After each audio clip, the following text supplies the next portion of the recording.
Hello everyone, नमस्कार, आदाब, सत श्री अकाल, what ever you feel connected with. After long time हम लोग आज फिर से एक नए लेक्चर के लिए मिले हुए हैं। ठीक है, काफ़ी लंबा अरसा हो गया है कि मुझे यूट्यूब पे लेक्चर्स डाले। सो लास्ट टॉपिक मैंने पढ़ा रहा था वो इलेक्ट्रिक चार्ज एंड फील्ड थे, तो उसी सीरीज़ को हम लोग आगे कंटिन्यू करने वाले हैं।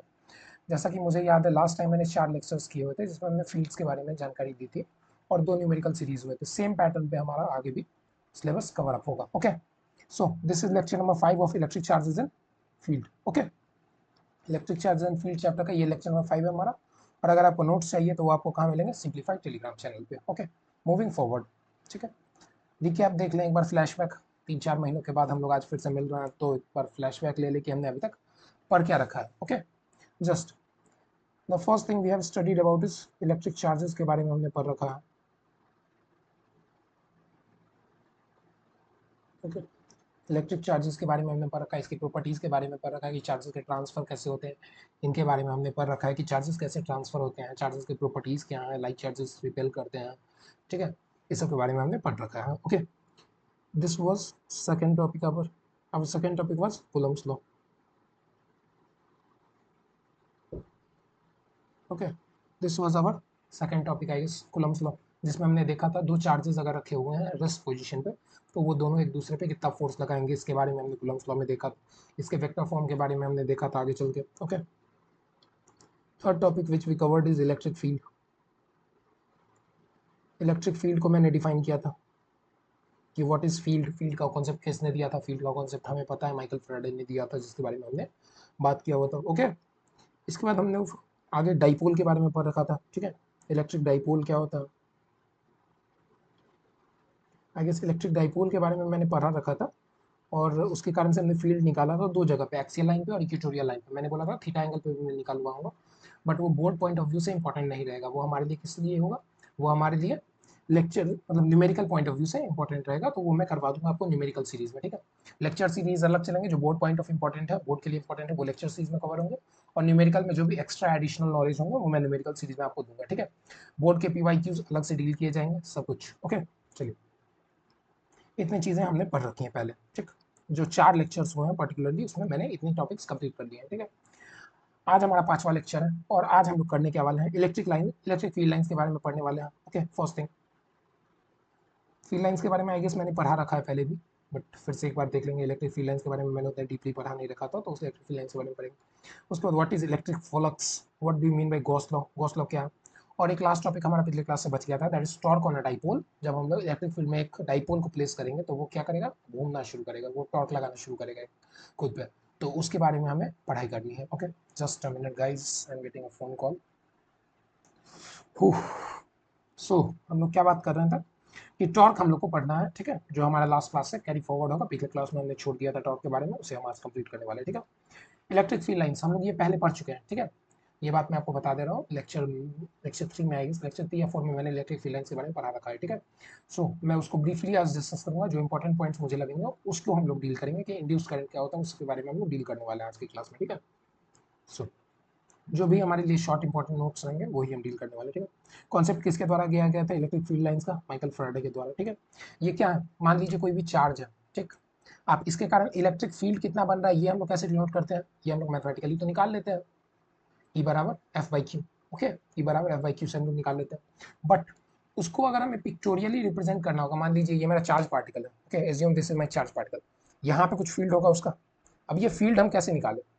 अगर हमें कॉपी में डिनोट करना है ये ब्लैंक स्पेस को, तो हम कैसे डिनोट करेंगे कि इस चार्ज का फील्ड है यहाँ पे?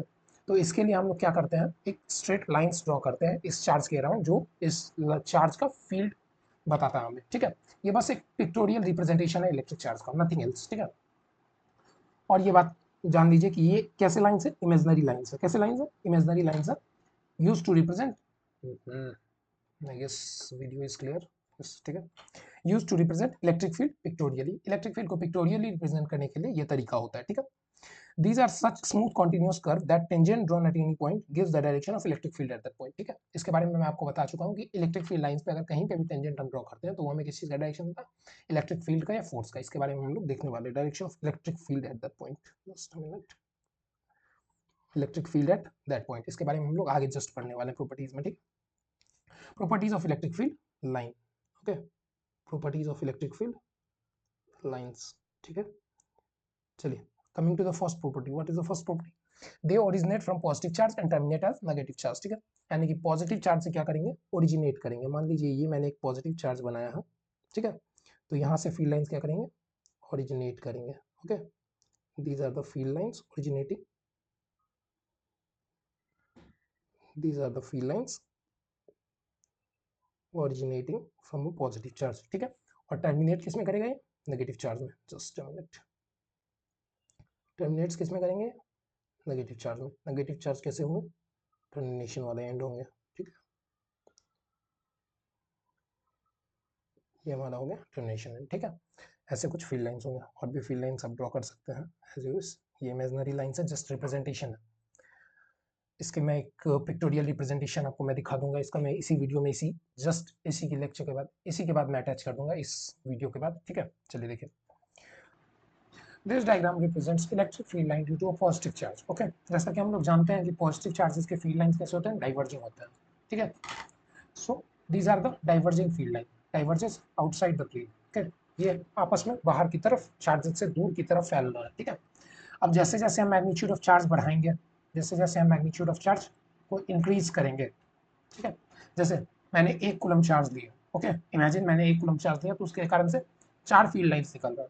अगर मैं मैग्नीट्यूड ऑफ चार्ज को बढ़ाऊंगा, 2 कूलम चार्ज लूंगा, तो फील्ड लाइंस जस्ट डबल हो जाएंगे। अगर और ज़्यादा चार्जेस मैं लूंगा तो और ज़्यादा फील्ड लाइन एड ऑन होंगे। तो इसी प्रकार से ये जस्ट पिक्टोरियल रिप्रेजेंटेशन की तरह एक्ट करता है। जैसे कि मैंने 8 कूलम का चार्ज अगर लिया, तो उसके कारण से 32 फील्ड लाइन दिख रहा है। और ये फील्ड लाइन कोई कांस्टेंट नहीं रहेंगे कि मैं 1 कूलम के लिए 4 ही फील्ड लाइन बनाऊंगा, ऐसा कुछ नहीं है। 1 कूलम के लिए आप 10 भी बना सकते हैं, 15 भी बना सकते हैं। These are just a pictorial representation of the field lines, ठीक है। बस आपको इतना याद रखना है कि पॉजिटिव चार्जेस के कारण फील्ड लाइन कैसे होते हैं, डाइवर्जिंग आउटवर्ड्स, ठीक है, diverging outwards. Similarly in the case of negative charge, in the case of negative charge field line कैसे हैं, दीज आर बल्जिंग इनवर्ड्स, ठीक है, ये अंदर की तरफ बन रहा है, okay. These are directed towards inner direction, okay. ये देख सकते हैं आप, जैसे मान लीजिए 1 कूलम का -1 कूलम का चार्ज है, तो उसके कारण से 4 फील्ड लाइन आपको चारों तरफ से अंदर की तरफ जाते हुए दिख रहा है, ठीक है। 2 कूलम का चार्ज है तो 8 फील्ड लाइन दिख रहा है, 3 कूलम का है 12, और 4 कूलम का 16। तो इसी प्रकार से फील्ड लाइन आपको दिख रही है, ठीक है।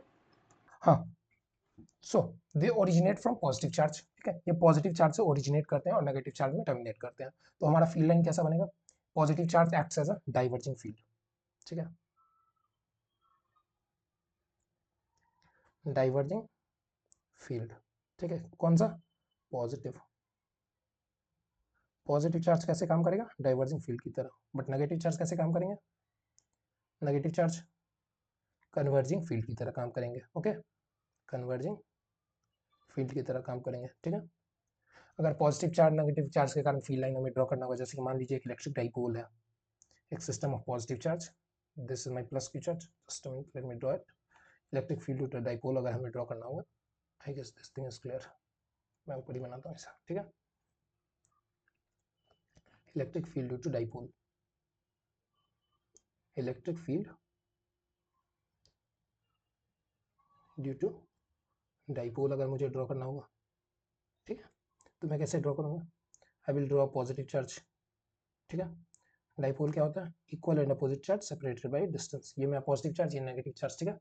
पॉजिटिव चार्ज से क्या होते हैं, फील्ड लाइंस स्टार्ट होते हैं। पॉजिटिव चार्ज से फील्ड लाइन क्या होते हैं, स्टार्ट होते हैं। This is my field line starting, this is my field line starting, this is my field line starting, field line, ठीक है। ये मेरा फील्ड लाइन क्या है, स्टार्ट हो रहा है, ठीक है। नेगेटिव चार्ज में क्या होता है, फील्ड लाइन कन्वर्ट्स करते हैं आके, ऐसे मिलते हैं नेगेटिव चार्ज में, कन्वर्जिंग फील्ड्स। मैंने ये बना दिया कन्वर्जिंग फील्ड, तो ये क्या हो जाएगा, this is my electric field due to an dipole, okay. अगर मैं इसे बना दूं ऐसा कुछ, तो this is the electric field due to dipole. Just a minute, let me turn on the fan. So ठीक है, electric field due to dipole हमने निकाल लिया है। डाइपोल के कारण इलेक्ट्रिक फील्ड कैसे होगा, पॉजिटिव चार्ज के कारण डाइवर्जिंग हो और नेगेटिव चार्ज के कारण कन्वर्जिंग होगा। आई think this thing is clear. Moving forward, ठीक है, किसी भी फील्ड लाइन पे, इलेक्ट्रिक फील्ड पे अगर हम लोग टेंजेंट बताते हैं, मान लीजिए assume this is an electric field है, और इस पे अगर हम किसी पॉइंट को लेते हैं और यहाँ पे अगर एक टेंजेंट हम ड्रॉ करते हैं, एज्यूम दिस टेंजेंट, एज्यूम इस पॉइंट पे क्या टेंजेंट होगा, ये टेंजेंट होगा, ठीक है। टेंजेंट अगर किसी भी पॉइंट पे ड्रॉ करते हैं, tangent drawn at any point in electric field line gives the direction of force on the charge particle या gives the direction of field भी आप लिख सकते हैं सीधा, ठीक है। ये क्या लिखा हुआ है इसके बारे में मैं आपको बताता हूँ। Gives the direction of electric field, ठीक है, gives the direction of electric field, ठीक है। पहला चीज ये इलेक्ट्रिक फील्ड का डायरेक्शन मुझे बता देगा, gives the direction of electric field, ठीक है। फर्स्ट थिंग चेक, यहाँ पे लिखा हुआ है direction of force on a charge particle placed at that given point. मान लीजिए एक कूलम का चार्ज मैं ले जा रहा हूँ और इसे मैंने यहाँ पे रखा, ठीक है। अब आप जानते हैं ये रिलेशन होता है F बराबर क्यू, एफ बराबर क्यू। जिधर की तरफ फोर्स का वेक्टर होगा उधर की तरफ इलेक्ट्रिक फील्ड का भी वेक्टर होगा, यानी कि फोर्स का डायरेक्शन इधर होगा तो इलेक्ट्रिक फील्ड का भी डायरेक्शन इधर ही होगा। तो फोर्स और इलेक्ट्रिक फील्ड सेम डायरेक्शन में होंगे। तो अगर इलेक्ट्रिक फील्ड इस डायरेक्शन में है, if electric field is in this direction, तो फोर्स भी किस डायरेक्शन में लगेगा, इधर की डायरेक्शन में लगेगा। तो वही बात वहाँ पे मेंशन है दैट टेंजेंट अगर हम ड्रॉ करते हैं किसी भी पॉइंट पे, तो वो हमें इलेक्ट्रिक फील्ड का डायरेक्शन बताता है या फिर उस पॉइंट पे फोर्स किधर की तरफ लगेगा चार्ज पे उसका डायरेक्शन बताता है। क्लियर है ये चीज, ठीक है। टेंजेंट एक पॉइंट पे ड्रॉ करने पे, ओके।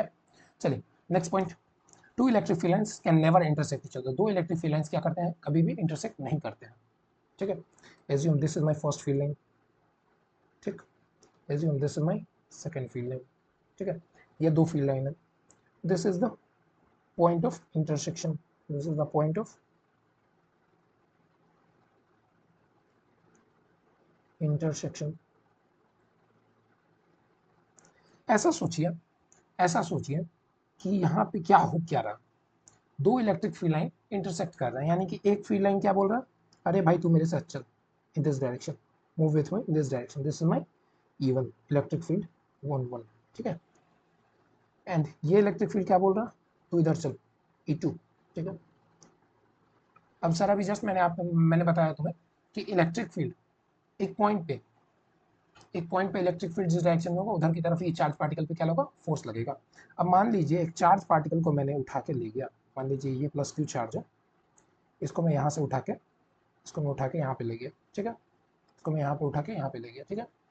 अब ये जो E1 लाइन है ये क्या बोलेगा, चार्ज तू मेरे साथ चल इन दिस डायरेक्शन। E1 लाइन क्या बोलेगा, चार्ज तू मेरे साथ चल इस डायरेक्शन में, फोर्स लगेगा E1 पे, ठीक है। E1 के कारण इस क्यू चार्ज पे इधर की तरफ फोर्स लगेगा। बट चार्ज को तो मैं यहाँ ले गया हूँ, E2 भी तो बोलेगा कि तू मेरे साथ चल इधर की तरफ। E2 क्या बोलेगा, चार्ज तू मेरे साथ इधर की तरफ। अब ये चार्ज कंफ्यूज हो जाएगा, इधर जाऊँ या इधर जाऊँ। तो फिजिक्स क्या बोलता है कि सर ऐसा हो ही नहीं सकता, ऐसा हो ही नहीं सकता है, एक पॉइंट पे सिर्फ एक डायरेक्शन पॉसिबल होगा, ठीक है। अगर यहाँ पे इंटरसेक्ट करते हैं इलेक्ट्रिक फील्ड लाइन, अगर इलेक्ट्रिक फील्ड लाइन क्या करते हैं, इंटरसेक्ट करते हैं, तो वहाँ पे क्या हो जाएंगे, दो डायरेक्शन पॉसिबल है जो कि नहीं हो सकते हैं, ठीक है। यहाँ पे पॉइंट्स में वही लिखा हुआ है, two electric field lines never intersect each other. दो इलेक्ट्रिक फील्ड लाइन क्या होंगे, कभी इंटरसेक्ट नहीं करेंगे। अगर वो करते हैं, अगर वो करते हैं तो at the point of intersection POI, okay, there will two tangents at the same point. यहाँ पे कितने टेंजेंट्स में बना सकता हूँ, tangent number 1 and tangent number 2, ठीक है। दो टेंजेंट्स बन सकते हैं जिसको मैं T1 और T2 बोल सकता हूँ कंसेक्यूटिवली। रिप्रेजेंट क्या करें, दो अलग अलग डायरेक्शन रिप्रेजेंट करें इलेक्ट्रिक फील्ड का, ठीक है, जो कि एक पॉसिबल नहीं है वेक्टर फील्ड में दो दो डायरेक्शन किसी भी चार्ज पार्टिकल के लिए मूव करना, ठीक है। सो इसी के लिए दो इलेक्ट्रिक फील्ड इंटरसेक्ट नहीं करती है, 2 मार्क्स में पूछा जाता है पर्टिकुलरली, ठीक है।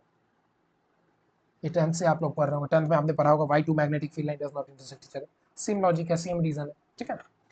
चलिए moving forward, electrostatic field lines can never form a close loop, ठीक है, but induced electric field line can form a close loop. इसके बारे में जस्ट हम अभी पढ़ने वाले हैं, what do mean by induced electric field.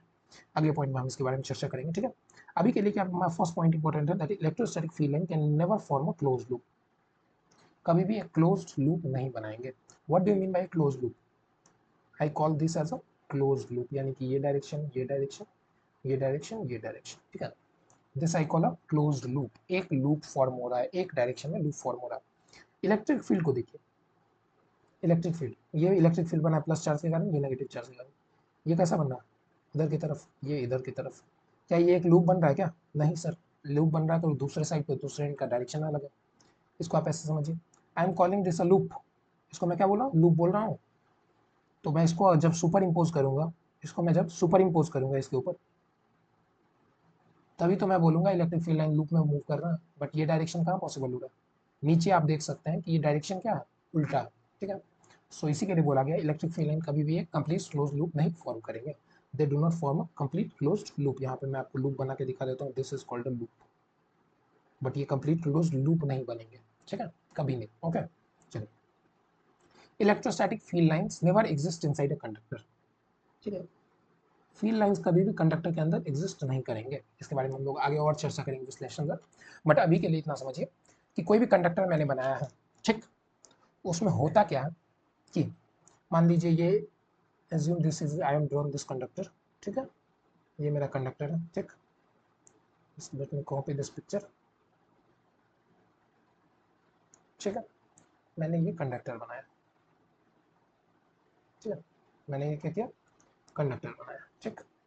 अब इस कंडक्टर के साथ हो क्या रहा है ये देखिएगा, सेम चीज है, ठीक है, इलेक्ट्रिक फील्ड लाइंस अंदर जा रहे हैं, इलेक्ट्रिक फील्ड लाइन अंदर जा रहे हैं, अंदर गए इलेक्ट्रिक फील्ड लाइंस, अंदर गए इलेक्ट्रिक फील्ड लाइन, अंदर गए इलेक्ट्रिक फील्ड लाइंस, ठीक है, अंदर गए इलेक्ट्रिक फील्ड लाइन। अब ये इलेक्ट्रिक फील्ड लाइन जो अंदर गए हैं, यहाँ पे क्या करेंगे, चार्ज इंड्यूस करेंगे, यहाँ पे क्या करेंगे, चार्ज इंड्यूस करेंगे, in the direction positive charge, against the direction there will be negative charges, ठीक है, नेगेटिव चार्जेस, ठीक है। अब अंदर में क्या हो रहा है बच्चा, अंदर में चार्जेस फॉर्म हो रहे हैं सर, ये पॉजिटिव चार्जेस फॉर्म हुआ और ये नेगेटिव चार्जेस फॉर्म हुए यहाँ पे कंडक्टर के अंदर, तो अंदर में एक अपना खुद का इलेक्ट्रिक फील्ड बन रहा है पॉजिटिव से नेगेटिव की तरफ, अंदर में खुद का इलेक्ट्रिक फील्ड बनेगा पॉजिटिव से नेगेटिव की तरफ, खुद का एक इलेक्ट्रिक फील्ड बना पॉजिटिव से नेगेटिव, खुद का एक इलेक्ट्रिक फील्ड बना पॉजिटिव से नेगेटिव की तरफ, तो अंदर में क्या हो गया, खुद का एक इलेक्ट्रिक फील्ड बना जिसको हम लोग बोलेंगे induced electric field, induced electric field. ये क्यों आया, क्योंकि कंडक्टर जब इलेक्ट्रिक फील्ड, किसी भी कंडक्टर को जब इलेक्ट्रिक फील्ड में रखा गया तो उसके एंड्स पे क्या हुआ, चार्ज आया, और जब चार्ज आया तो वहां पे क्या हुआ, इलेक्ट्रिक फील्ड इंड्यूस हुआ, अंदर भी कंडक्टर के अंदर एक इलेक्ट्रिक फील्ड इंड्यूस हुआ जिसका मैग्नीट्यूड जो होगा, यहाँ पे क्या होगा, इंड्यूस्ड इलेक्ट्रिक फील्ड का मैग्नीट्यूड किसके बराबर होगा, I N D, induced electric field का मैग्नीट्यूड किसके बराबर होगा, इलेक्ट्रिक फील्ड आउटसाइड, ठीक है, जो इलेक्ट्रिक फील्ड बाहर रहेगा ये ई आउट है, ठीक है, ये इलेक्ट्रिक फील्ड आउटसाइड है, ठीक। सो इंड्यूस्ड इलेक्ट्रिक फील्ड का डायरेक्शन क्या हो गया, बट इंड्यूस्ड इलेक्ट्रिक फील्ड जो हुआ है वो क्या है, उतना ही है जितना आउटसाइड है, ठीक, बट इसका डायरेक्शन क्या है, उल्टा है, इंड्यूस्ड इधर है बट इलेक्ट्रिक फील्ड का डायरेक्शन इधर है, इंड्यूस्ड इधर है बट इलेक्ट्रिक फील्ड का डायरेक्शन इधर है, इंड्यूस्ड इधर है बट इलेक्ट्रिक फील्ड का डायरेक्शन इधर है, सो डायरेक्शन इज उल्टा, as we know that electric field is a vector quantity, so अगर ये वेक्टर 10 न्यूटन का है, ये वेक्टर 10 न्यूटन का है, दोनों का डायरेक्शन उल्टा है, then this cancel out and comes a result will be 0, okay 0। सो इसी के लिए हमको क्या मिला, अंदर में जो इलेक्ट्रिक फील्ड बन रहा है, just a minute, let me represent this picture once again, let me shorten this and copy this, paste this, चलिए, अंदर जो इलेक्ट्रिक फील्ड बन रहा है ई इनसाइड बराबर 0, क्यों, क्योंकि ई इनसाइड बराबर क्या है, ई इंड्यूस्ड माइनस ई आउटसाइड, ठीक है, और दोनों का मैग्नीट्यूड सेम, इसी के लिए क्या आ जाएगा, 0 हो जाएगा, क्लियर है, I guess I am making a point valid, ठीक है। इसी के लिए इलेक्ट्रिक फील्ड अंदर में, कंडक्टर के अंदर कभी भी इलेक्ट्रिक फील्ड एग्जिस्ट नहीं करेगा, ओके, जस्ट अ मिनट, ठीक है। यही चीज बट जब डाई इलेक्ट्रिक के साथ किया जाता है, ये तो कंडक्टर के साथ हो गया कि अंदर में इलेक्ट्रिक फील्ड और बाहर में इलेक्ट्रिक फील्ड इक्वल बन गए, बट अगर यही काम हम डाइलेक्ट्रिक के साथ करेंगे तो डाइलेक्ट्रिक बिल्कुल अलग रिएक्ट करता है। डाइलेक्ट्रिक में क्या होता है कि अंदर जो इलेक्ट्रिक फील्ड बनता है उसका मैग्नीट्यूड क्या होता है, कम होता है, अंदर जो इलेक्ट्रिक फील्ड बनता है उसका मैग्नीट्यूड क्या होता है, कम होता है, क्या क्या मैं बोल रहा था, सॉरी। तो कंडक्टर्स में क्या होता है, इंड्यूस, अच्छा मैं डाइलेक्ट्रिक के बारे में बात कर रहा था, इंसुलेटर्स के बारे में, ठीक है। इंसुलेटर्स में क्या होता है कि इलेक्ट्रिक फील्ड जो अंदर बनते हैं वो क्या होते हैं, कम होते हैं, इंड्यूस्ड इलेक्ट्रिक फील्ड जो इनसाइड फॉर्म होंगे उसका मैग्नीट्यूड क्या होगा, कम होगा कंटिन्यूसली, तो जब मैग्नीट्यूड कम होगा तो अंदर में, ऐसे समझो, कम ज़्यादा छोड़ो, इग्नोर कीजिए 2 मिनट के लिए, आप ऐसे समझिए कि अंदर इलेक्ट्रिक फील्ड फॉर्म हो रहा है उस केस में, कंडक्टर्स के केस में अंदर में इलेक्ट्रिक फील्ड नहीं फॉर्म हो रहा है, इंसुलेटर्स के केस में या डाइलेक्ट्रिक्स के केस में अंदर इलेक्ट्रिक फील्ड फॉर्म हो रहा है, इसी के लिए वहाँ पे पोलराइजेशन वेक्टर्स इंक्लूड होंगे, जिसके बारे में हम आगे ओवर द टाइम चर्चा करेंगे, ठीक है। चलिए moving forward, electric field lines terminates and originates always perpendicular to the surface of a conductor because the surface of the conductor is an equipotential surface. आप लोग इक्विपोटेंशियल सरफेस अगले chapter में पढ़िएगा। Yes, I don't need to include that point over here, but अब include हो गया है तो मैं आपको बता देता हूँ, ठीक है। इलेक्ट्रिक फील्ड लाइंस क्या होते हैं, हमेशा क्या होते हैं, perpendicular to the surface act करते हैं, हमेशा सरफेस से निकलेंगे तो भी परपेंडिकुलर होंगे, या सरफेस में टर्मिनेट करेंगे तो भी परपेंडिकुलर होंगे, सरफेस में टर्मिनेट करेंगे तो भी परपेंडिकुलर होंगे, हमेशा क्या होंगे, परपेंडिकुलर होंगे सरफेस पे। क्लियर है ये पॉइंट, ठीक है। Electric field terminates and originates always perpendicular to the surface of the conductor, ठीक है, ठीक। चलिए इसको आप एक क्वेश्चन के साथ भी सॉल्व कर सकते हैं, जिसको मैं आगे डील करवाऊंगा, ठीक है। जस्ट एक मिनट, 2-3 पॉइंट्स और हैं इसमें बचे। कितने पॉइंट्स हमने डील किए अभी तक, late me write down the points, this is my first point, okay, this is the second, this is the third, this is the fourth, this is the fifth, 5 properties पढ़ ली आपने electric field lines के, this is the sixth, ठीक है, this is the seventh, और नहीं और, ठीक है। Electric field lines due to pair of like neutral charges, ये तो मैं बता चुका हूँ, इसमें क्या नहीं है मैं बताऊँ, ठीक है। आपको पता है दो इलेक्ट्रिक फील्ड लाइंस इंटरसेक्ट नहीं करते हैं, तो अगर लाइक चार्जेस होंगे तो इनके कारण से, अब यहाँ से आप देख सकते हैं कि लाइक चार्जेस रिपेल क्यों करते हैं, ये दोनों फील्ड लाइंस की डायरेक्शन सेम है, ये दोनों फील्ड लाइंस की डायरेक्शन क्या है, सेम है, ये भी इधर जा रहे हैं, ये भी इधर जा रहे हैं, तो ये फील्ड लाइंस क्या होंगे, आपस में रिपल्सिव नेचर के होंगे, ये दोनों आपस में रिपेल करेंगे, ठीक है। इसी के लिए लाइक चार्जेस क्या करते हैं, पास लाने पे और ज़्यादा डाइवर्जिंग पावर इंक्रीज करेगा, ठीक है। तो ये क्या करेंगे, आपस में नज़दीक नहीं आएंगे, that's why they are don't come close to each other. अगर यही पॉजिटिव नेगेटिव, मैंने पॉजिटिव नेगेटिव चार्ज डायपोल के कारण तो बताया मैंने फील्ड, आई गेस, हाँ, this is the field line due to dipole, ठीक है, this is the field line due to dipole, positive negative charges के कारण, अनलाइक चार्जेस के कारण से मैंने बता दिया, ठीक है। This is my point number 7, ठीक है। चलो आप ये क्वेश्चन डील कीजिए, which of the field line pattern is correct for metallic shell, क्या है, मेटल है, मेटेलिक शेल है, ठीक है, मेटेलिक शेल है। मेटल के बारे में हमने 2-3 पॉइंट्स पर रखी, अंदर में इलेक्ट्रिक फील्ड नहीं होगा, अंदर में इलेक्ट्रिक फील्ड कितना होगा, 0 होगा, यानी कि मेटेलिक शेल के इनसाइड इलेक्ट्रिक फील्ड क्या होगा, 0 होगा, यानी कि this field line is wrong, this field line is wrong, ये दोनों मेटेलिक शेल के अंदर इलेक्ट्रिक फील्ड दिखा रहा है, सो 1 is wrong and 3 is wrong, बचा मेरे पास 2 एंड 4, 2 एंड 4, ठीक है।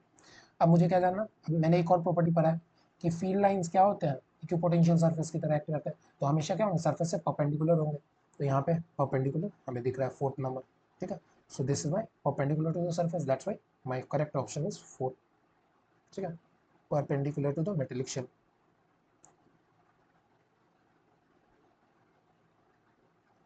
Shell, okay, perpendicular to the shell, ठीक है। ये पेज ब्लैंक क्यों है, अच्छा, just let me tell you one more interesting fact, कि मान लीजिए एक चार्ज है, क्यू चार्ज है, ठीक है, एक कंडक्टर के अंदर रखा हुआ है, this is my Q charge, ठीक है। अब इस क्यू चार्ज को मैंने कहाँ रखा, एकदम exactly at the centre of the charge, ठीक है। इसके कारण से जो फील्ड लाइंस बनेंगे, like this, like this, like this, like this, this, this, through out the surface, ठीक है। अभी जस्ट हम लोग आगे एक सरफेस का कॉन्सेप्ट पढ़ेंगे, दैट इज जी सरफेस, उसके बारे में हम लोग डील कर रहे हैं, थोड़ा सा बस स्लाइट आइडिया मैं आपको दे रहा हूँ, ठीक है। ये फील्ड लाइंस निकला, कितने फील्ड लाइंस निकले सरफेस है, 1 2 3 4 5 6 7 8, 8 फील्ड लाइंस निकले सरफेस है। अगर अब मैं क्या कर रहा हूँ, अब मैं सेम पिक्चर को रिप्रेजेंट कर रहा हूँ, just a minute, same picture को मैं उठा कर कॉपी कर रहा हूँ, ठीक है, ये मैंने बना दिया सेम पिक्चर, ठीक। अब क्या कर रहा हूँ मैं, just a minute,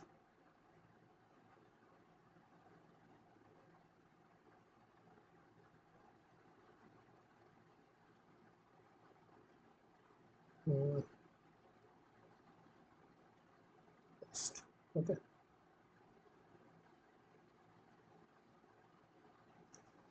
just a minute,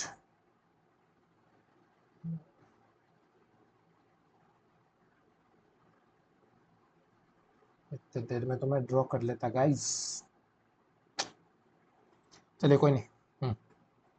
अब मैं इस क्यू चार्ज को क्या कर रहा हूँ, इधर शिफ्ट कर दे रहा हूँ। अब वो क्यू चार्ज सेंटर में नहीं है, अब वो शिफ्टेड है, ठीक है। तो फील्ड लाइंस कैसे निकलेंगे, ऐसे जाएंगे एक फील्ड लाइन, ठीक है। एक फील्ड लाइन ऐसे जाएगा, एक फील्ड लाइन ऐसे जाएगा, एक फील्ड लाइन ऐसे जाएगा, एक ऐसे जाएगा, एक ऐसे जाएगा, एक ऐसे गया, एक ऐसे गया, 8 सरफेस से निकला, ठीक है। अभी भी आप देख रहे हैं पोटेंशियल सरफेस से, this is my, I am calling this is surface. इस सरफेस से नंबर ऑफ फील्ड कितने जा रहा है, number of field lines is equal to 8, ठीक है। Number of field lines is equal to 8। इस केस में इस सरफेस से नंबर ऑफ फील्ड लाइंस कितने जा रहा है,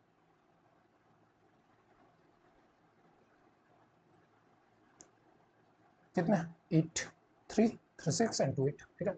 यानी कि फील्ड लाइंस डिपेंड नहीं करेंगे पोजीशन ऑफ चार्ज पे, फील्ड लाइंस डिपेंड नहीं करेंगे पोजीशन ऑफ चार्ज पे। अगर वो सरफेस के अंदर रखे हुए तो वो पोजीशन पे डिपेंड ही नहीं करेगा।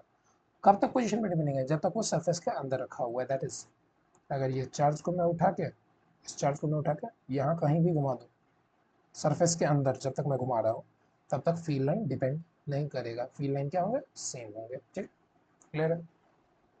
आगे इसके बारे में और फ्लक्स में हम लोग डील करेंगे, ठीक है। द नेक्स्ट टॉपिक अब ये क्वेश्चन डन है। चलिए moving forward towards the topic of electric flux. What do you mean by electric flux, ठीक है। थक गया मैं तो guys. Electric flux is our second topic and the third topic is Gauss law. I guess Gauss law is included or not, didn't remember, ठीक है, देखेंगे over the time. Just let me take a break. Hello everyone. So the topic is electric flux. Okay, electric flux क्या होता है, this physical quantity electric flux को आप ऐसे visualise कीजिए कि फील्ड लाइंस आपने समझ लिया, फील्ड लाइंस के बारे में सब कुछ समझ लिया, आई गेस मैंने जितने भी 8-9 प्रॉपर्टीज जो भी बताया आपको, फील्ड लाइंस क्लियर हो गए होते हैं। अब फ्लक्स को आप इधर से समझिए, मान लीजिए ये कोई सरफेस है, assume this is a surface, okay, assume this is a surface, ठीक है। what is the number of field lines that pass through this surface, what is the number of field line that passes through this surface, that we call as electric flux. What is the number of electric field line passing through a unit surface, that is called electric flux. This physical quantity is used to measure the strength of the electric field, ठीक है। Flux density भी इसको बोलते हैं, ये सब आपके definition के पॉइंट ऑफ व्यू से बिल्कुल इंपॉर्टेंट नहीं। Flux can be defined as, the flux can be defined as, yeah, understood as graphically by the total number of electric field lines passing through an area. What is the total number of electric field line that passes through any area, okay, that gives us the quantity of flux, electric flux, ठीक, clear है। मान लीजिए, let me think, चलिए blank slides हैं, well and good, मैं आपको सब कुछ ब्लैंक स्लाइड्स में ही समझाता हूँ। एज्यूम कीजिए दिस इज अ सरफेस, मैं आपको सरफेस बता देता हूँ, दिस इज अ सरफेस, ठीक है। ये कुछ ऐसा समझिएगा, दिस सरफेस 3D में आपको विजुअलाइज करना है, इस तरीके का सरफेस, और फील्ड लाइंस ऐसे जा रहे हैं, इसमें फॉल कर रहा है, ठीक है। This is the direction of field line, late me use another colour for field line, this is the direction of field line, this is the direction of field line, okay, this is the direction of field line. अब इस surface को थोड़ा सा 3D look देने के लिए मैं इसको क्या करता हूँ, एलोंगेट करके बनाने की कोशिश करता हूँ, ठीक है, बस आपके विजुअलाइजेशन पर्पस के लिए ही है। आप अगर वैसे विजुअलाइज कर पा रहे हैं वेल एंड गुड, ठीक है, आपको अब समझ में आ रहा होगा थोड़ा थोड़ा, ठीक है। अब इस केस में अगर मैं इस सरफेस से बात करूँ कि कितने फील्ड लाइंस पास कर रहे हो, तो आप क्या बोलोगे, 4, कितने फील्ड लाइन, 4, ठीक है। ये सरफेस, ये टोटल एरिया से फील्ड लाइन 4 पास कर रहे हैं, ठीक है। अब late me use this surface, ठीक है, ये सरफेस से, ठीक है, मैं इस सरफेस को उठाता हूँ, मैं इस सरफेस को उठा के यहाँ ले जाता हूँ। अभी इस सरफेस से कितने फील्ड लाइन पास कर रहा है, 4। अब मैं इस सरफेस को क्या करूँ, रोटेट कर रहा हूँ। अब इस सरफेस से कितने फील्ड लाइन पास कर रहा है, 2, सिर्फ 2, अब 2, अब एक, अब zero free lines are passing through this surface, zero free lines are passing through this surface, ठीक है, zero free lines are passing through this surface. आप ऐसे समझिए, ये अगर मेरा सरफेस है, if this is my surface, ठीक है, दिस इज माई सरफेस, तो इसका एरिया वेक्टर, अभी अब एरिया को हम लोग वेक्टर की तरह ट्रीट करेंगे, एरिया को एक वेक्टर की तरह ट्रीट करेंगे। तो अगर हमें एरिया वेक्टर दिखाना है तो वो सरफेस के हमेशा क्या होगा, परपेंडिकुलर होगा। If this is my surface then this will be the perpendicular, this will be the perpendicular, ठीक है। अगर मैं कुछ इस तरीके से बात करूँ आपको, just a minute, let me remove this, ठीक है। तो this is my area element, इसको मैं डी ए से रिप्रेजेंट करता हूँ, this is my area and this is the direction of electric field, ठीक है। अब जब डी ए वेक्टर, इस केस में आप अब बात कीजिए, या फिर मैं सारे फील्ड लाइंस को इधर ही कॉपी कर देता हूँ, hold on for a minute, copy and paste it over here, paste, okay, let me shorten it,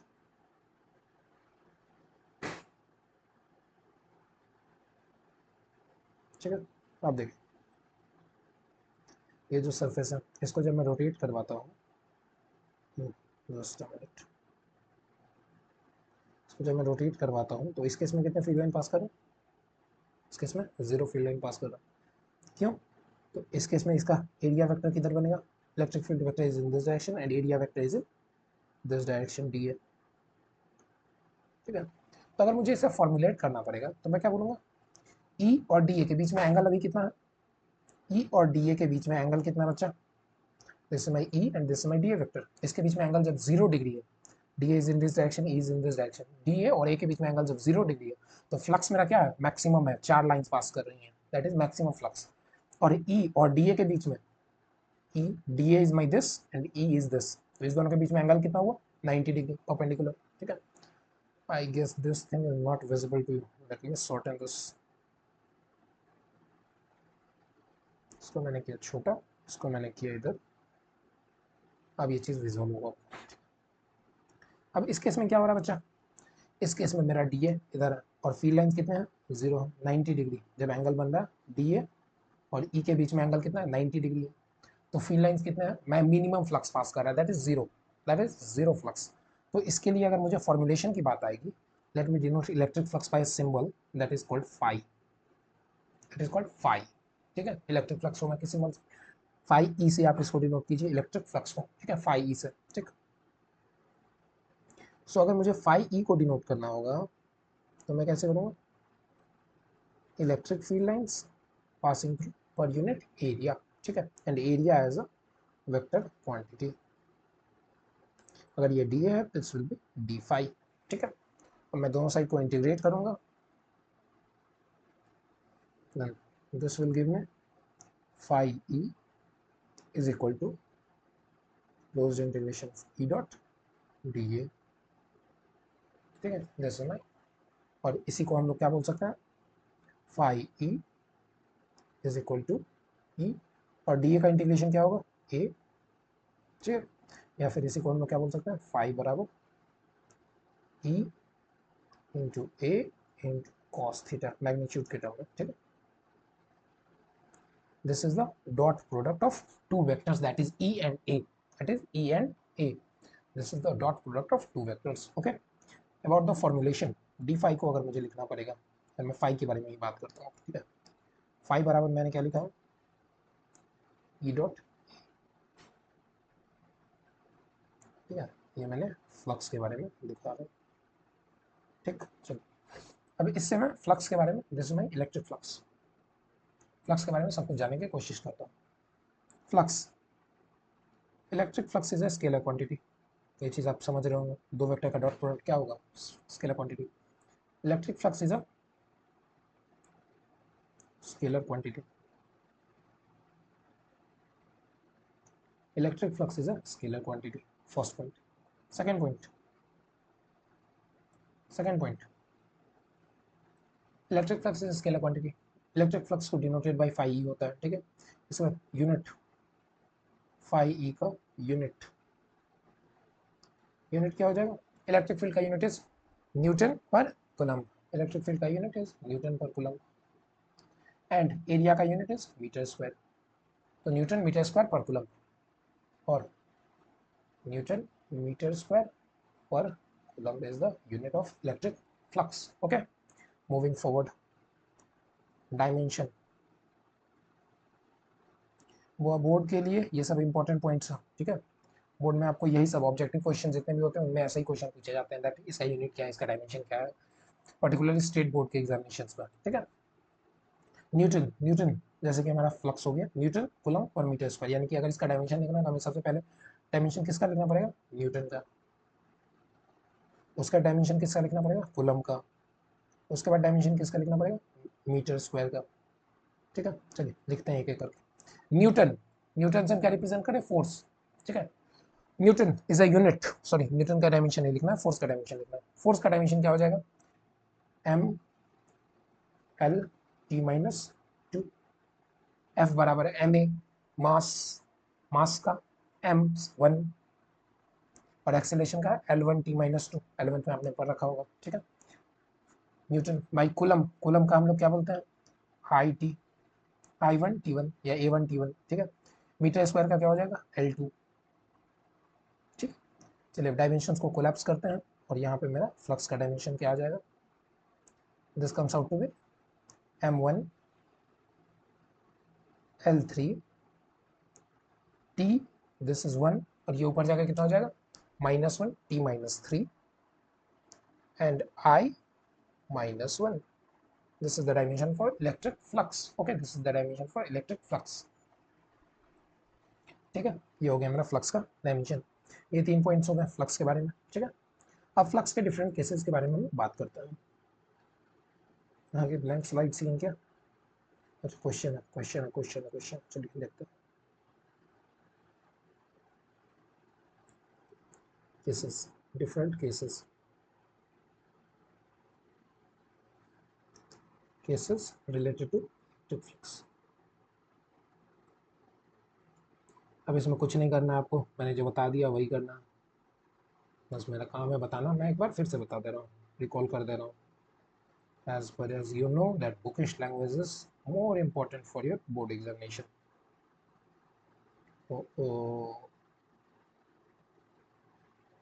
चलिए ठीक है। Different cases related to electric flux. Case one, electric flux. जब कोई भी सरफेस है, मान लीजिए ये इलेक्ट्रिक फील्ड का डायरेक्शन है,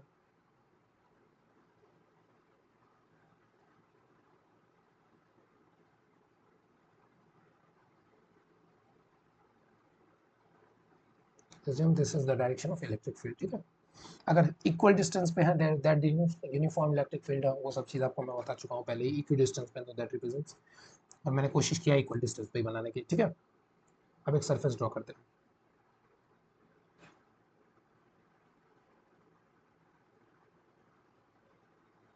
दिस इज माय सरफेस, ठीक है।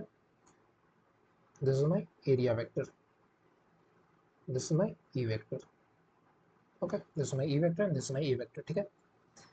when, case one is when angle between e and a is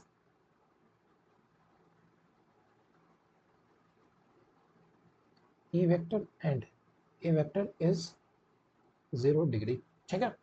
therefore electric flux is given by e dot a in which is also equal to ea cos theta.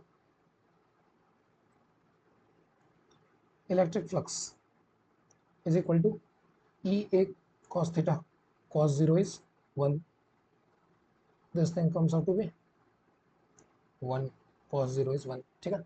therefore flux is e dot a, this is the formula of electric flux and this is the maximum value,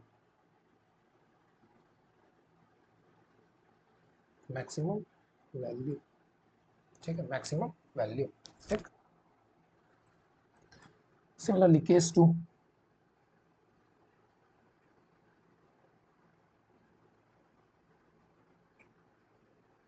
surface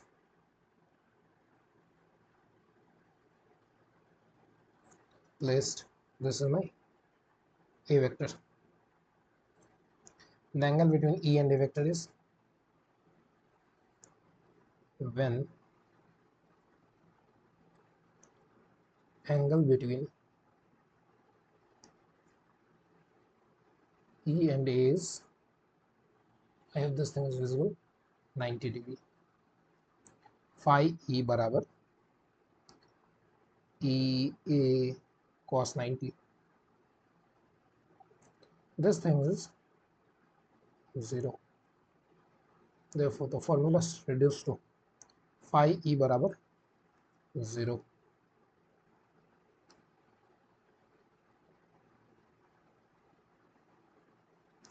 This is minimum flux. ठीक है, इसको बोलते हैं no flux. ठीक, no flux. ठीक, next moving forward. Moving forward. मैं इस photo को कॉपी तो किया हूँ, just I will paste this, paste that. Okay, let me write case 3. Remind me to take a pause. ठीक है, अब मुझे करना क्या है, सिर्फ डायरेक्शन चेंज करना, सिर्फ डायरेक्शन चेंज करना. अब मेरा ए वेक्टर किधर की तरफ, इधर की तरफ. This is direction of my A vector. ठीक है, अब ई और ए के बीच में एंगल कितना है. Now the angle between E and A is when angle between E and A is 180 degree. ठीक है, ये चीज़ आपको दिख रहा होगा, the angle is 180 degree. It's wide open. E इधर की तरफ है, ए इधर की तरफ है, the angle is 180 degree on a complete words line. ठीक है, स्ट्रेट लाइन. ठीक, एंगल ई के बीच में, तो फाई बराबर क्या हो जाएगा बच्चा, E dot A into cos, sorry just remove the vector sign, E A cos 180 degree. The value of cos 180 is -1. Just reduce the value of phi to minus E dot A. Minus E dot A. ठीक है, अब negative. Moving forward, देखिए different cases related to maximum minimum हमने निकाल लिया. ठीक है, ये क्या हो रहा है, लीविंग फ्लक्स है. देखिए केसेस पर ये फ्लक्स क्या हो रहा है, सरफेस से निकल रहा है. What we call this, outgoing flux. This case is called outgoing flux. Outgoing flux from the surface. ठीक है, outgoing flux from the surface. There is a condition of no flux and this is incoming flux. यहाँ से एक चीज हमें समझ में आ रहा है कि अगर इलेक्ट्रिक फील्ड लाइंस सरफेस में इन कर रहे हैं, सरफेस में इन कर रहे हैं, सरफेस में इन कर रहे हैं, तो we will take that as incoming flux and that will be negative. ठीक है, अगर यही चीज सरफेस से आउट कर रहा है, अगर यही चीज सरफेस आउट कर रहा है, that is in this direction, surface से निकल रहा है, that will take as outgoing flux and incoming flux. ठीक है, these are the conditions for outgoing and incoming flux. I hope things are clear to you. ठीक है, अब इसी के बेस्ड कुछ क्वेश्चन हैं जिसको हम लोग ट्राई करने वाले हैं. क्वेश्चन के लिए तो जगह ही नहीं बची अच्छे. Hemispherical shell of radius r is placed in a uniform electric field E, find the flux through the hemisphere. ये सब तो करना है हमें, बट पहले कुछ बेसिक्स क्वेश्चन तो कर लूँ. Gauss theorem. I don't have enough space guys, what to do, what not to do. चलिए यहीं पे कुछ क्वेश्चन करते हैं. ठीक है, just let me take a pause first. The laptop will shut down anytime. So hello. Okay, audio video clear है क्या? So we were talking about different cases related to, इसको मैंने अलाइन कर दिया है क्योंकि मेरे पास पेज नहीं था. ओके, सो चलिए अब कुछ क्वेश्चन करते हैं हम लोग. इलेक्ट्रिक फ्लक्स के बारे में हम लोग ने सब कुछ जान लिया. That flux is electric field times area, okay, into cos theta, the dot product between E and A. Okay, चलिए. सो सिमिलरली अगर दो वेक्टर्स गिवन रहेंगे, just a minute guys, if I am given two vector, we are solving, looking here for question number 1. Okay, assume if E vector 2 i cap जोड़ 3 j cap minus 4 k cap and A vector बराबर 3 आई cap minus j cap minus k cap, ठीक है। If A vector बराबर this and A vector बराबर this, then find electric flux. Electric flux हमें क्या find करना है? इलेक्ट्रिक फ्लक्स फाइंड करना है, ठीक है। इसको मैं सॉल्व कैसे करूँगा?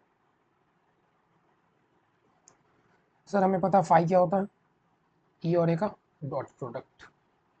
बस हमें डॉट प्रोडक्ट ले लेना। फाई बराबर E vector is 2 I cap plus 3 J cap minus 4 K cap is dotted with, मैं ऐसे इसे लिख रहा हूँ just for a reason, minus j cap and minus k cap, ठीक है। This vector is dotted with this vector. अब दो वेक्टर का डॉट प्रोडक्ट हम लोग करते हैं, हम लोग कर चुके हैं पहले भी।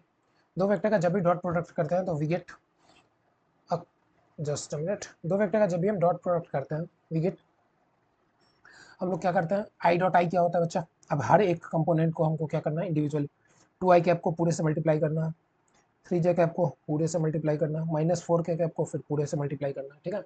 इंडिविजुअली तीन को हमको पूरे से एक एक करके पूरे से मल्टीप्लाई करना है, ठीक है। बट एज वी नो, हम करेंगे स्मार्ट वर्क। यहाँ पे स्मार्ट वर्क क्या बोलेगा, I cap sir, I cap dot I cap मुझे पता है क्या होता है, 1 I cap dot J cap 0, I cap dot K cap 0। यानी कि अगर हम इसको मल्टीप्लाई करेंगे पूरे कंपोनेंट से तो आई कैप वाले के साथ सिर्फ मल्टीप्लाई होगा। सिमिलरली अगर इसको हम पूरे कंपोनेंट से मल्टीप्लाई करेंगे देन जे कैप वाले के सिर्फ मल्टीप्लाई होगा, और के कैप सिर्फ के कैप वाले के साथ मल्टीप्लाई होगा पूरे टर्म्स में, ठीक है। सो आई गेस आपको वेक्टर याद होगा। चलिए, सो फॉरवर्ड 5 बराबर 3 2 जा 6 माइनस 3 1 जा 3 एंड प्लस 4, 5 बराबर 7 न्यूटन स्क्वायर पर coulomb. This is my required result, okay. This is the value of electric flux through the surface, okay. As we know that flux is a scalar quantity, so हमारा value भी scalar आया है दो vector के product के बाद, ठीक है। चलिए मूविंग फॉरवर्ड, अगर कुछ ऐसा क्वेश्चन हो कि अगर इलेक्ट्रिक फील्ड मुझे दिया हुआ है, assume that the value of electric field is given. Next question is, if this thing is visible to you, if E का मैग्नीट्यूड आप ले लीजिए 3 आई cap minus 2 J cap plus 4 K cap, okay. if is passing through a plane in xy axis, is passing through a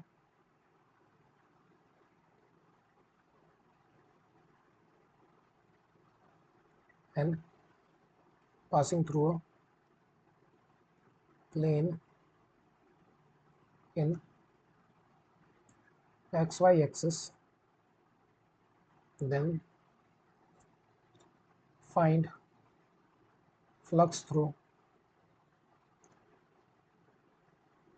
2 metre square area.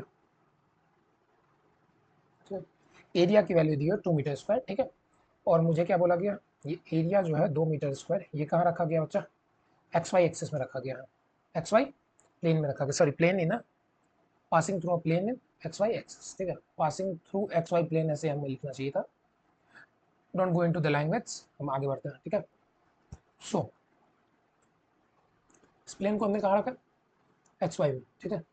इस area को हमने रखा x Y axis में, ठीक है। Assume, late me draw this axis, ठीक है, एक एक करके बनाते हैं।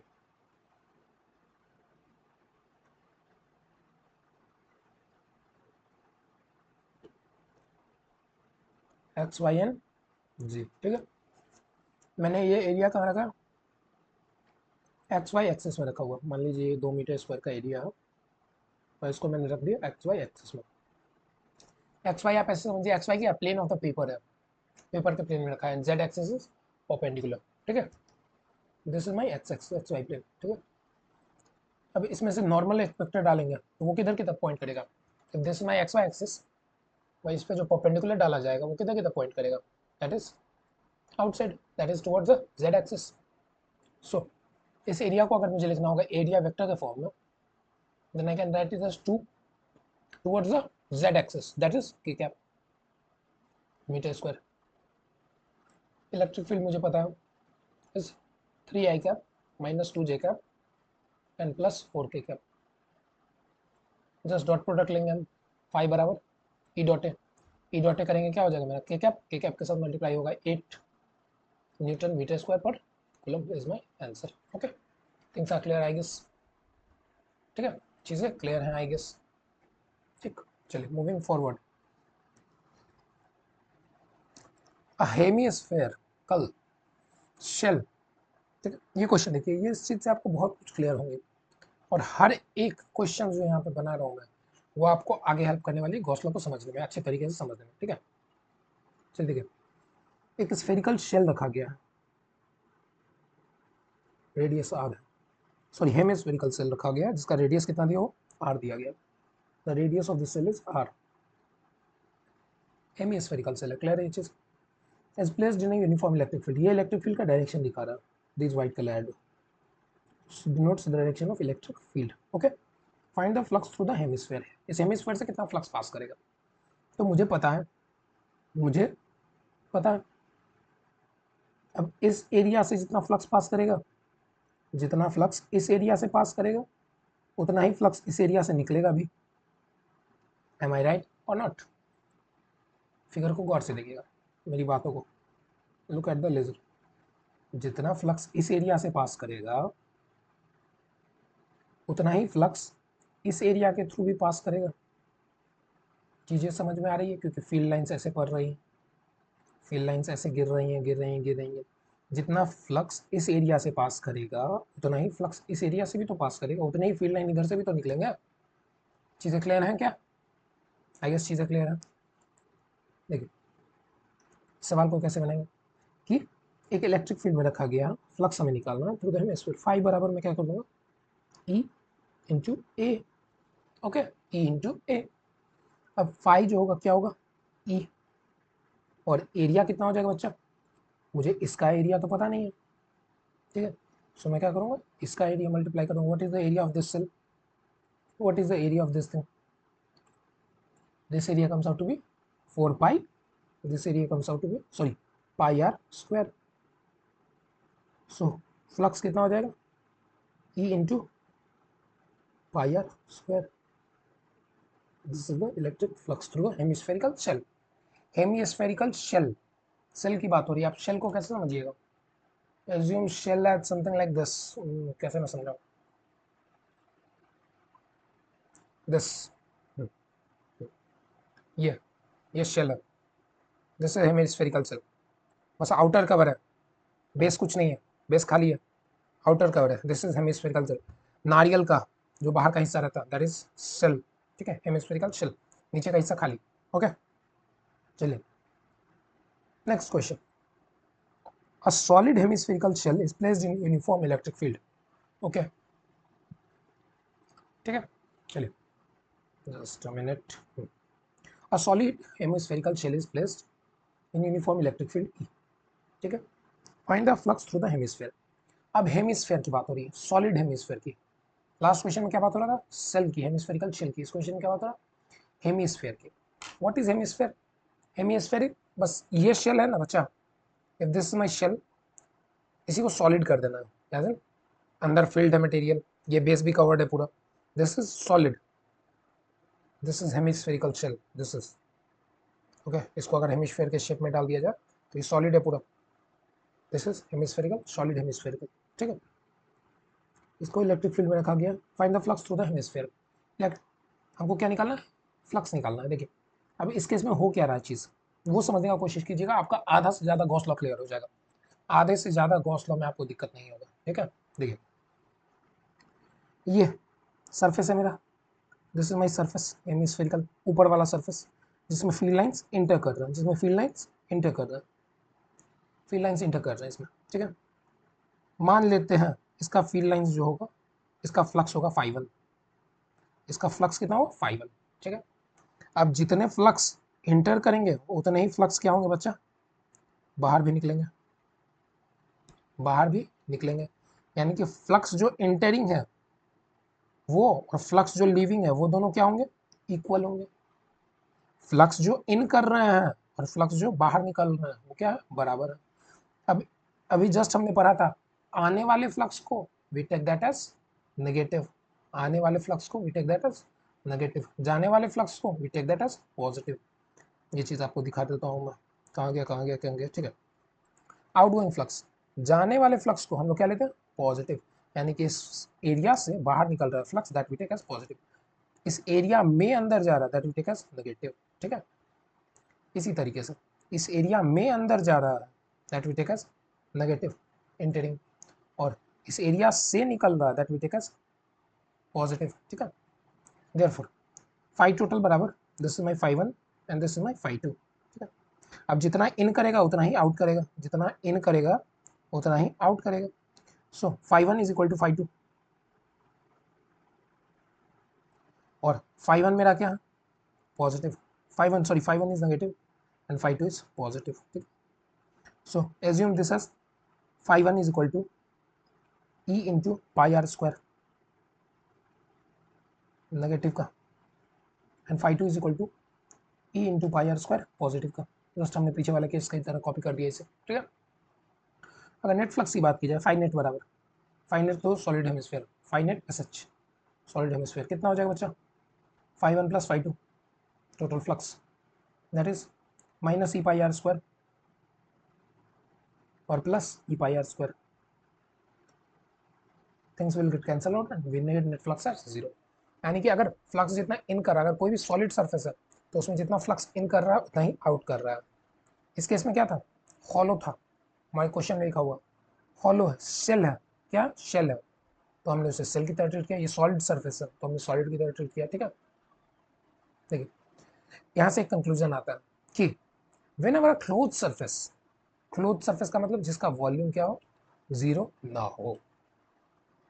इसका कुछ वॉल्यूम है क्या बच्चा, नहीं, ठीक है। जब भी कोई क्लोज्ड सरफेस होगा, जब भी कोई क्लोज सरफेस होगा और उसको यूनिफॉर्म इलेक्ट्रिक फील्ड में रखा जाएगा तो नेट फ्लक्स हमेशा क्या होगा, जीरो होगा, हमेशा क्या होगा, जीरो होगा, अगर उसके अंदर कोई चार्ज नहीं है तो, ठीक है। कोई भी सॉलिड सरफेस है, क्लोज सरफेस है, क्लोज सरफेस है जो अपने अंदर कुछ वॉल्यूम इनक्लोज कर रहा है, उसको जब भी इलेक्ट्रिक फील्ड में रखा जाएगा तो नेट फ्लक्स क्या होगा उसका, जीरो होगा। इतनी बात क्लियर है क्या, अगर उसके अंदर कोई चार्ज ना हो तो।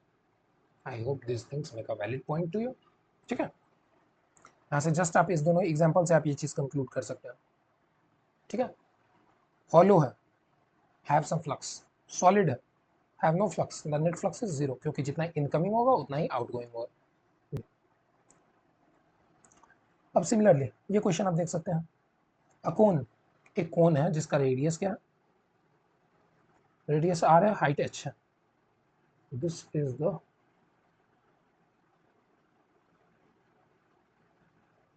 radius r and this is the height h, radius r and height h, ठीक है।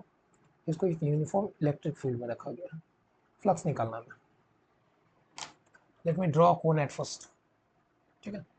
मैं आपको एक कोन बना के दिखाता हूँ पहले, just a minute, let me take a paper, blank piece of paper, just a minute, I have to take that।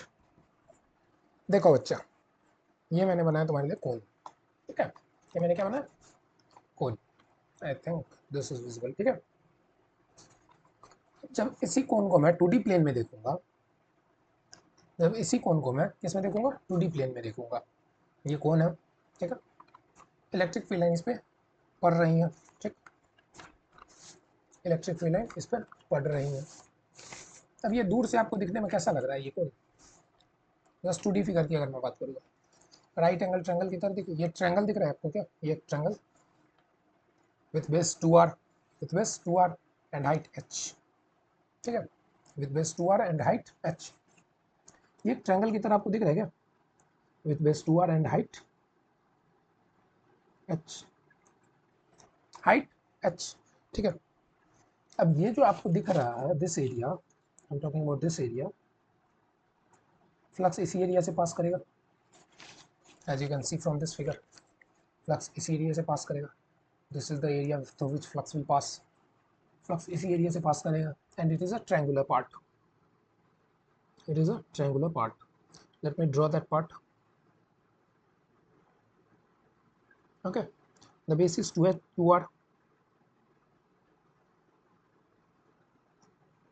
2r and height is h. Okay, this is 90 degree. So for a right angle triangle, its area is given by half into base into height. This cancels out and its area is r into h, area of the triangle, area of the triangle through which flux is passing. So flux will be,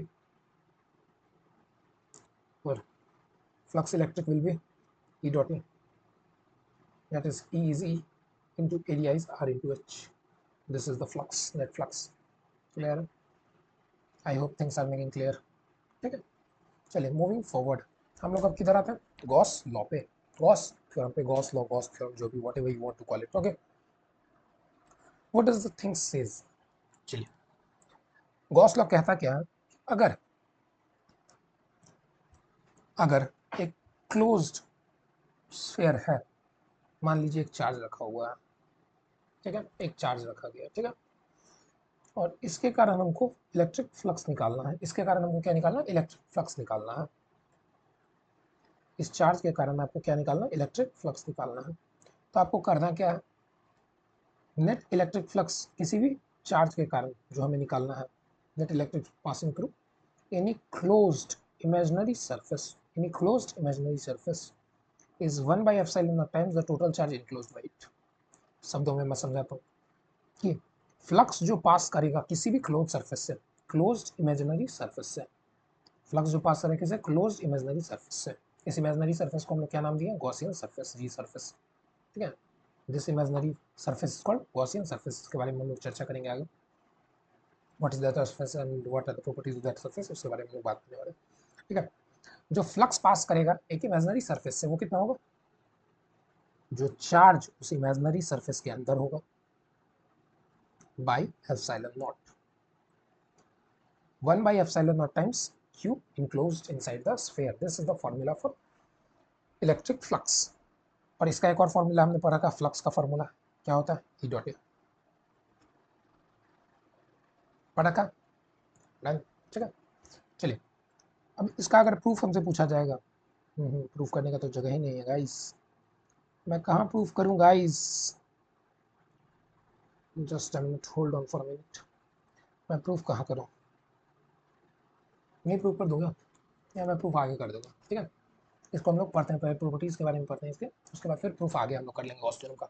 what is the proof of Gauss theorem, इसको हम लोग आगे कर लेंगे. ठीक है, चलिए, what are the properties. ठीक है, यहाँ पे क्लियर हो गया चीज़ है कि सर एक चार्ज रहेगा, एक चार्ज रहेगा जिसको हम लोग किस में रखेंगे, एक गॉसियन सरफेस में रखेंगे, एक इमेजिनरी सरफेस में रखेंगे, और उसके थ्रू फ्लक्स जो निकलेगा that is 1 by epsilon naught times charge enclosed inside the sphere, निकलेगा इनसाइड द इमेजिनरी सरफेस. ठीक है, ठीक है.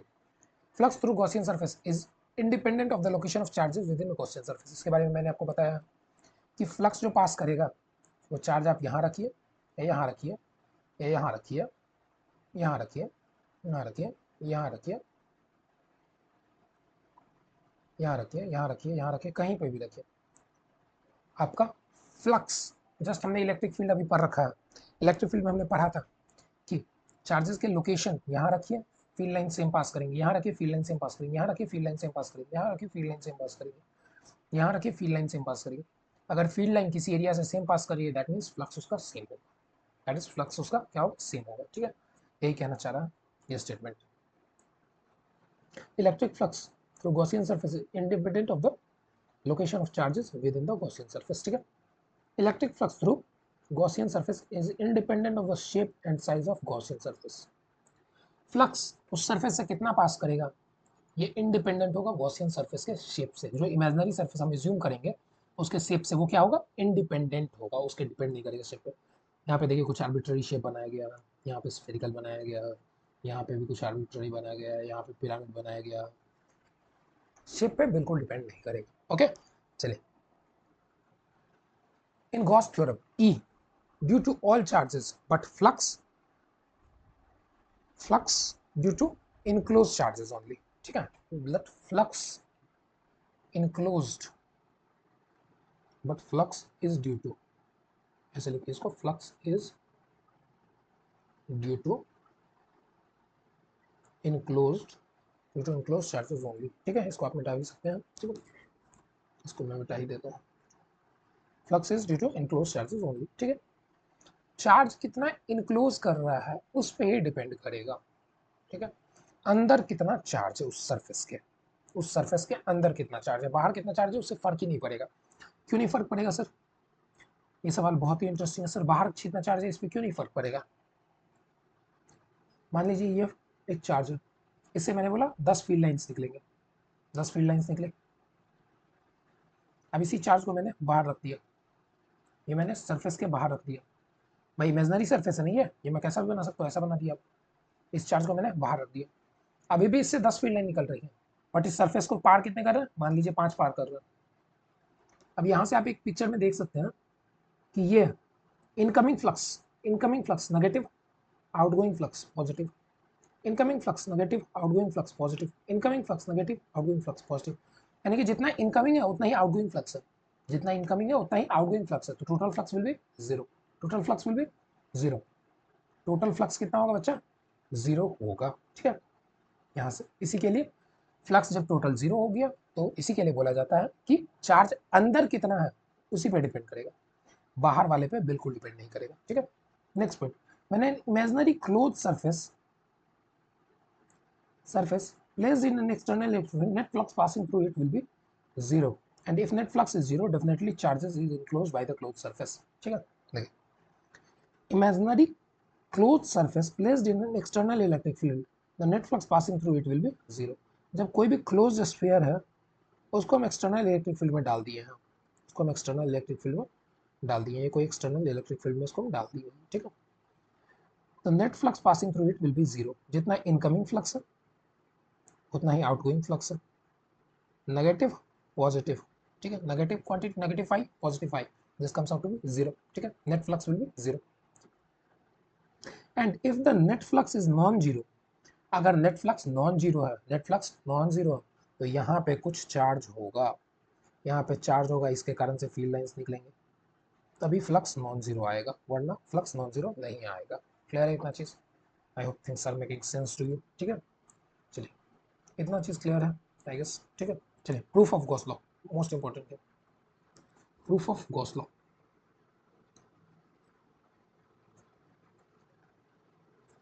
ठीक। Consider a charge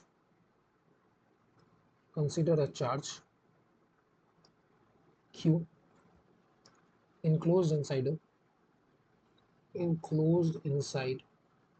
a Gaussian surface,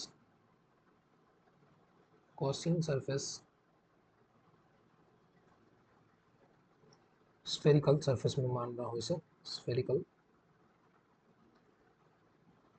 of radius r, of radius capital R, okay, ठीक है। एक चार्ज मैं q एज्यूम कर रहा हूँ प्लस q, ठीक है, और इसको मैंने किस में रखा, गॉसियन सरफेस में, late me draw Gaussian surface with orange colour, ठीक है, इसको मैंने गॉसियन सरफेस बना दिया, ठीक है, ठीक। चलिए देखिए, और ये सरफेस का रेडियस कितना है, आर है, सरफेस का रेडियस आर है एवरीवेयर, ठीक। देखिए अब आर डिस्टेंस पे यहाँ पे इलेक्ट्रिक फील्ड मुझे पता है क्या, electric field at point P बराबर पॉइंट चार्ज के कारण इलेक्ट्रिक फील्ड आर डिस्टेंस पे कितना हो जाएगा बच्चा, के क्यू बाई आर स्क्वायर, हमने पढ़ रखा है electric field at point P, ठीक है। And the area of the sphere is equal to, एक स्फीयर जो होता है क्लोज्ड स्फीयर, इसका एरिया क्या होता है बच्चा, 4 पाई आर स्क्वायर, ठीक है। सो नेट फ्लक्स बराबर कितना हो जाएगा, ई डॉट ए, फाई बराबर K Q by R square into 4 pi R square, अब यहाँ पे सर आप बोलेंगे डायरेक्शन क्यों नहीं ले रहा हूँ मैं, इसके बारे में मैं चर्चा करूँ, just a minute, hold, give me time. के की जगह पर मैं क्या था सब्स्टिट्यूट कर रहा हूँ, 1/4 pi epsilon not into Q by R square into 4 pi R square. Things will get cancel out. क्या क्या कैंसल आउट हो रहा है, 4 pi R square, we get result as 5 बराबर Q by epsilon not which is equal to 5 net बराबर Q by epsilon not आया। This is the required result, hence Gauss law proofed. यही है क्या, Gauss law, Gauss theorem बोलिए या Gauss law बोलिए, जो भी बोलिए। ये प्रूफ पूछा हुआ है, पर्टिकुलर स्टेट बोर्ड एग्जामिनेशन में पूछा हुआ है, तो इसको आप एक बार देख लेंगे अच्छे से, खुद भी लैंग्वेज के टर्म्स में इसको एक्सप्रेस करेंगे। यहाँ पे मैंने एक गलती किया है, क्या गलती किया है, इनमें नंबर किस किस चीज़ के काटते हैं, एग्जामिनर आपके मार्क्स किस किस चीज़ के काटते हैं। यहाँ पे मैंने कंसिडरेशन में क्या लिया, स्मॉल क्यू, स्मॉल क्यू। यहाँ पे मैंने बड़े क्यू यूज़ किया है, इसमें मेरे नंबर कटेंगे। सो मेक श्योर आप गलती बिल्कुल नेग्लिजिबल करें बोर्ड के पेपर में, क्योंकि हर एक स्टेप के मार्क्स आपके होते हैं। अगर आप बहुत अच्छा लिख के आओगे, पेपर आपका बहुत अच्छा गया होगा, बट फिर भी अगर आप छोटे छोटे गलती कर देंगे, एग्जामिनर आपके नंबर काटेंगे, अगर आपका पेपर अनडाउटेडली बहुत अच्छा गया फिर भी। ठीक है, चलिए मूविंग फॉरवर्ड, गॉस लॉ को हमने देख लिया, गॉस लॉ का प्रूफ भी हमने देख लिया। देखिए अब कुछ गॉस लॉ के क्वेश्चन करते हैं, उसके बाद फिर आगे बढ़ेंगे लोग। चलिए गॉस लॉ के कुछ क्वेश्चन करते हैं, ठीक है। I have only one slide, so I will wrap this up quickly. एक क्वेश्चन लिखता है मैं गॉस लॉ को। Find the flux passing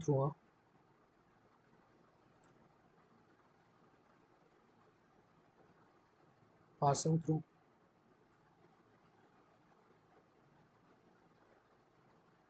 the cube, passing through the cube, enclosing a charge, enclosing a charge q, ठीक है। आओ देखिए, अब एक क्यूब बनाना है मुझे। As you all guys know that I'm not so good in drawing, let me try to replicate it.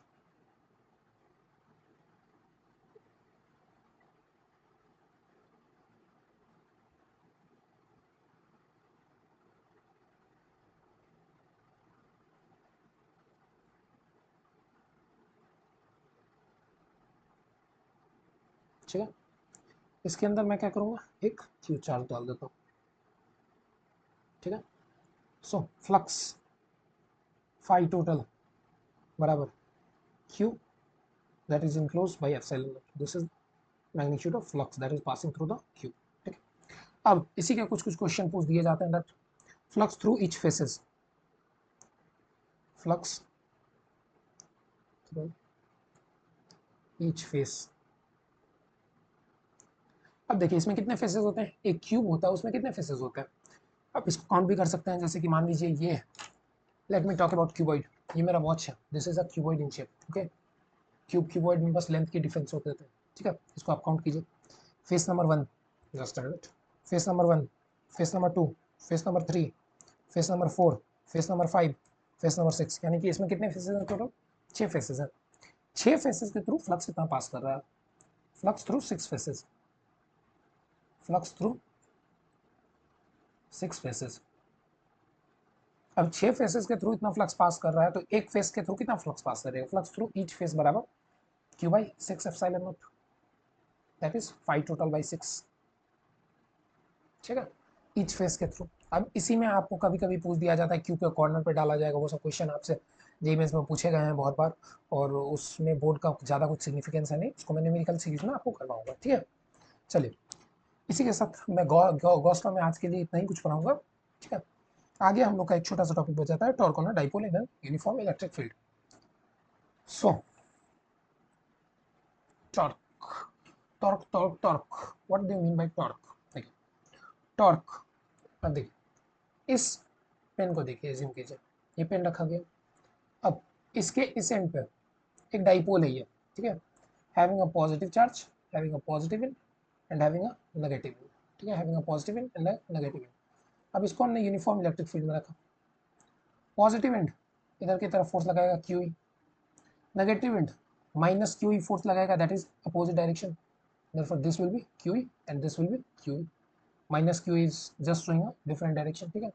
एक force इधर की तरफ लगा एंड एक फोर्स इधर की तरफ लगा, दोनों फोर्स का मैग्नीट्यूड कितना है, F बराबर कितना बच्चा, फोर्स बराबर QE, फोर्स इतना लग रहा है, फोर्स दोनों इक्वल मैग्नीट्यूड का, ठीक है। अब दोनों फोर्स का मैग्नीट्यूड मुझे पता, टॉर्क होता क्या है, जैसा कि आपने 9 में पढ़ा, सॉरी 11 में पढ़ा होगा, टॉर्क क्या होता, force into perpendicular distance or shortest distance, that is perpendicular distance between them, perpendicular distance, ठीक है, between the two forces, ठीक है। तो टॉर्क टाउ बराबर फोर्सेस QE और परपेंडिकुलर डिस्टेंस हमें निकालना है, that is perpendicular, cross product हो गया, टॉर्क बराबर R cross F, sorry R cross F होता है टॉर्क, मैग्नीट्यूड वाइज में बात कर रहा हूँ, उल्टा बात कीजिए, उल्टा बात कीजिए, perpendicular distance into force,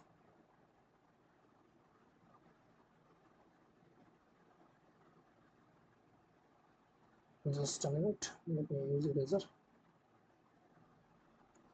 torque बराबर परपेंडिकुलर डिस्टेंस इनटू फोर्स, ठीक है, टाउ बराबर, tau is a vector quantity R cross, ठीक है, F is also vector quantity, ये हमें पता। सो अब हमें क्या निकालना है, इस दोनों के बीच में परपेंडिकुलर डिस्टेंस कितना है, what is the perpendicular distance between the, इसको लोग कपल बोलते हैं, पर्टिकुलरली कपल के बीच में टॉर्क निकालते हैं, तो क्या होता है, परपेंडिकुलर डिस्टेंस हमें निकालना है, this distance, we need to find this distance, shortest distance between the two forces, this is given as d, और ये इलेक्ट्रिक फील्ड और डाइपोल के बीच में एंगल थीटा है, मैं मान रहा हूँ, if this angle is theta then this angle is also theta, if this angle is theta then this angle is also theta। गर्मी बहुत है यार, just keep on hydrated, ठीक है, हाइड्रेटेड रहिए, पानी पीते रहिए और गर्मी से लड़ते रहिए, ओके। चलिए, we are talking about torque, बीच बीच में कट लेता हूँ तो इतना भूल जाता हूँ मैं चीज़ों को, क्या बता क्या रहा था आपको, टॉर्क के बारे में बता रहा था, ठीक है। If this angle is theta then this angle is theta, ठीक। कपल, हमें कपल के कारण जब टॉर्क निकालना होता है तो हमें उसका फॉर्मूला पता है, perpendicular distance into force, that is torque is equal to, अगर ये डिस्टेंस डी है, this distance is D cos theta, ये हम लोग पढ़ चुके हैं, and this distance D sine theta, what is this distance, D sine theta. Generally हम लोग टॉर्क का लेंथ लेते हैं 2a, बट दिस फिगर में डी लिया हुआ तो डी ही हम लेंगे, ठीक है। So this my D and this is D sine theta and this is D cos theta. अब इस दोनों फोर्सेस के बीच में परपेंडिकुलर डिस्टेंस की अगर बात की जाए तो कितना, ये फोर्स इधर लग रहा है and this force is acting from this point इधर, इस दोनों के बीच में परपेंडिकुलर डिस्टेंस कितना, shortest distance is D sine theta, so perpendicular distance D sine theta, torque बराबर मैग्नीट्यूड में मैं बात कर रहा हूँ, D sine theta into QE, D sine theta into QE, ठीक है। So as we know tau बराबर Q into D, what is the value of Q into D, into E sin theta, okay, tau barabar Q into D is charge, the distance of separation, what is the product of charge into the distance of separation, that gives me a dipole moment that we represent by P, ठीक है, tau बराबर P into E into sin theta, ठीक है। अब sin theta इसको हमको vector के form में लिखना होगा, तो टाउ वेक्टर बराबर vector P cross vector E, ऐसे लिखेंगे, this is torque acting on dipole P cross E, ठीक है।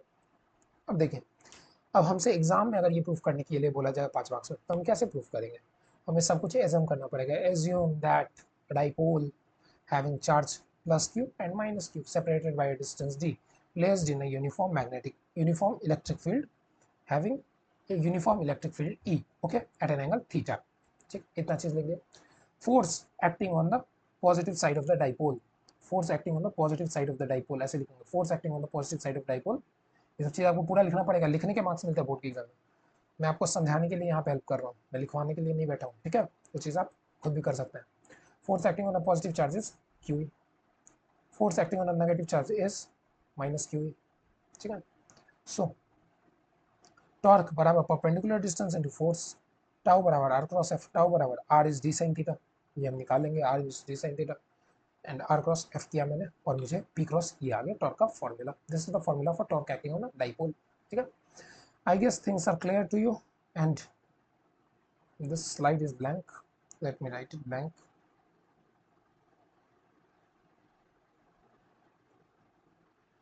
ठीक है, this is also blank.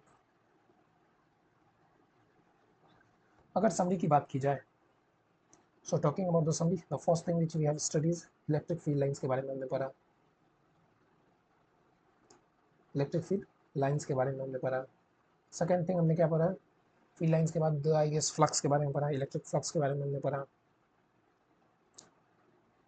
Third thing हमने क्या पढ़ा, थर्ड थिंग गॉस लॉ पढ़ा, Gauss law, Gauss theorem, what we call it. And fourth thing which we have studied is torque due to a dipole, electric dipole placed in electric field, dipole in electric field, torque due to a dipole in electric field। ठीक है, torque due to dipole in electric field। ठीक है, ये सब हो गया मेरा। अगले क्लास में बस एक छोटा सा टॉपिक बचा हुआ है, that is application of Gauss's law and the chapter is and. तो मैं अगले क्लास में एप्लीकेशन ऑफ गॉसेस लॉ करवाऊंगा, जो कि हमारा कल होगा। ठीक है, नेक्स्ट चैप्टर में एप्लीकेशन करवा के चैप्टर एंड करूंगा और चैप्टर एंड के बाद electrostatic, electric charge and field की बात मैं कर रहा हूँ सिर्फ।